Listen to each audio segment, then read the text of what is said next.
Nightly greetings, one and all. William Theo here, homegrown and happy to bring you PTV News Now.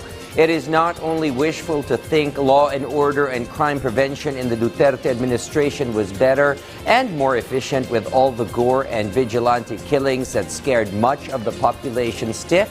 Well, the numbers don't lie and say otherwise. Ex-President Rodrigo Duterte's assertion that crime has returned and risen to alarming rates after he stepped down from power is purely self-promotion and devoid of factual data. His successor and sitting President Ferdinand R. Marcos Jr.'s peace and order policy and war on illegal drugs have paid off well in numbers, over 10.5% less since he took over the reins of government.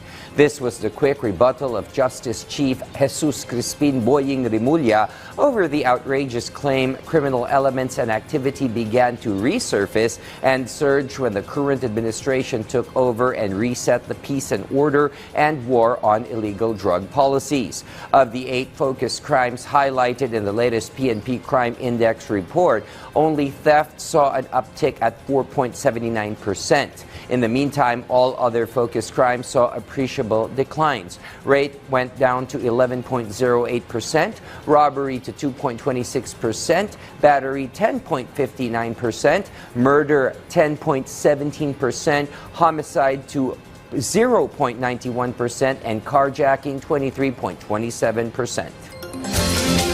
Meanwhile, Japan's ruling party suffered the worst election performance in 15 years, casting doubt and uncertainty on the composition of the next leadership to guide Asia's powerhouse economy and most generous benefactor of foreign aid in the continent. VOA's Bill Gallo is in Seoul, South Korea, and he filed this report. Japanese Prime Minister Shigeru Ishiba hoped Sunday's election would strengthen his leadership. Instead, his coalition fell far short of a majority, weakening his position. As the results came in, Ishiba acknowledged the election has been a tough ride. Many voters were angry over a political funding scandal and the rising cost of living. To stay in power, the ruling LDP must now search for smaller partners. It won't be easy. Many opposition parties have already ruled out a coalition. That could force the LDP into a fragile minority government. Even if he survives, Ishiba will be weakened. His power and his influence inside the party will be very much undermined. And I don't think he can take any robust initiatives for his own agenda. Though Ishiba is seen as a foreign policy expert, he may now have to focus on political survival. Because of the outcome of this election, foreign policy will never be a top priority for the new government. Japan's broad foreign policy direction is not expected to change, but some fear priorities will shift. Fewer people, both within the LDP and across the aisle in the parliament, are keen on strengthening Japanese military power. And they're not interested that much in raising tax revenue to help support the growing necessity for Japan to rearm itself more fundamentally. Most analysts predict the LDP will be able to form a government in the next 30 days, as required by law. But with another key election in July, much more could be at stake for the party that's dominated Japanese politics for decades. Bill Gallo, VOA News, Seoul, South Korea. At this moment, let's turn to my colleague in PTV's Baguio City studios for what's hot and happening in the Cordilleras. Audrey? Ng Bag-Arabi, Pilipinas, nailista ti naduduma danyo City Cordillera iti panagdalapos ti Bagyo Kristine. Nang ibatipay dayto iti duwa api musay ken upat anadangran. Iti datos ti Regional Disaster Risk Reduction Management Office as of October 27, 2024, dumanon iti nasurok 3,000 a pamilya ti apektado a buklon iti nasurok 10,200 nga individual, iti 260 a barangay. Duwa ti nailista api musay bayat nga upat met ti nadangran. Upat a balay ti totally damaged bayat a 159 met ti partially damaged. Nasurok 1.9 million pesos met na humanitarian assistance ti naipaay kadagiti apektado. Iti maddatos ti Department of Public Works and Highways Cordillera as of 5 o'clock itay agsapa, dumanon iti nasrok 67 million pesos ti danyos iti sektor ti infrastruktura. Nakalukatan ti amin a kalsada iti rehiyon, malaksid laanganen iti Cannon Road.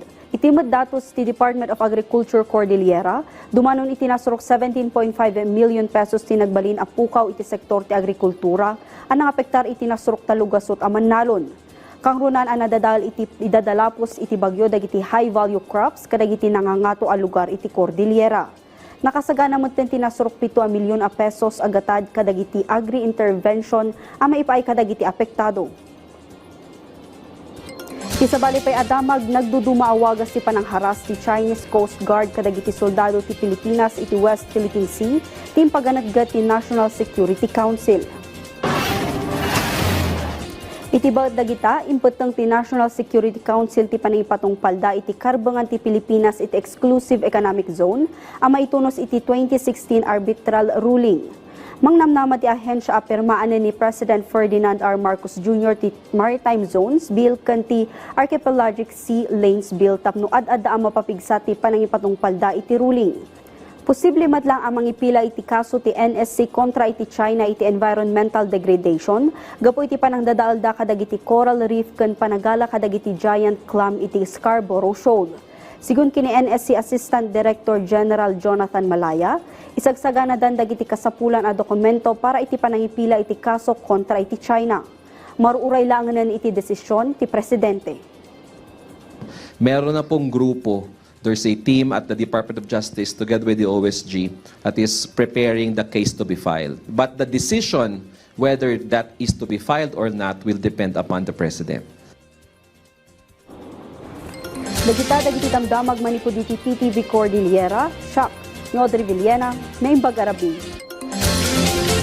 Many thanks, Audrey, and that's all for tonight's program. Join us again tomorrow for another twin bill of news breaking stories in the afternoon and in the evening. Stay connected by keeping it here for news you can count on, and thank you for watching PTV News Now.